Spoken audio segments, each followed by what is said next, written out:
Pregnant விமென்ஸை cigarette, drugs, alcohol எடுக்க சொல்லியிருக்காங்க. உங்களுக்கும் பேபிஸ்க்கும் நல்லதுன்னு சொல்லி. அதுவும் டாக்டர்ஸ் சஜஸ்ட் பண்ணியிருக்காங்க இதெல்லாம். 19th செஞ்சுரியில் வெஸ்டர்ன் கண்ட்ரீஸ், ஈவன் இந்தியாவோட அப்பர் கிளாஸ் பீப்புள் இடையில இதெல்லாம் இருந்திருக்கு. பியர், ஒயின் குடிச்சா மில்க் ப்ரொடக்ஷன் அதிகமாகும்னு 1900 to 1950 வரை டாக்டர்ஸே சொல்லியிருக்காங்க. கின்னஸ்ங்கிற பியர் பிராண்டும் ஸ்மால் அமௌண்ட் ஆஃப் பியர், அதாவது 1 கப் 1 டேக்கு குடிச்சா ஹெல்த் ரிலேட்டட் இஷ்யூஸ் சால்வ் ஆகும் ப்ரெக்னன்சி லேடிஸ்க்கு அப்படின்னு அட்வர்டைஸே பண்ணியிருக்காங்க அவங்களோட பேம்ப்ளெட்ஸில்.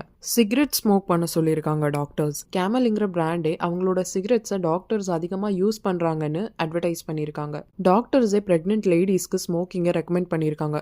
உங்களை ஸ்லிம்மாக வச்சுக்கும், ஸோ சைல்டு பர்த் ஈஸியாக இருக்கும், டைஜஷனுக்கு ஹெல்ப் பண்ணும், மார்னிங் சிக்னஸ்க்கு ஹெல்ப் பண்ணும், பிளட் சர்க்குலேஷனை அதிகமாக்கி ஹார்ட்டை ஹெல்த்தியாக வச்சுக்கும். இப்படியெல்லாம் டாக்டர்ஸே சொல்லியிருக்காங்க. ட்ரக்ஸ் இருக்கிற டானிக்ஸை சஜஸ்ட் பண்ணியிருக்காங்க ப்ரெக்னென்ட் லேடிஸ்க்கு.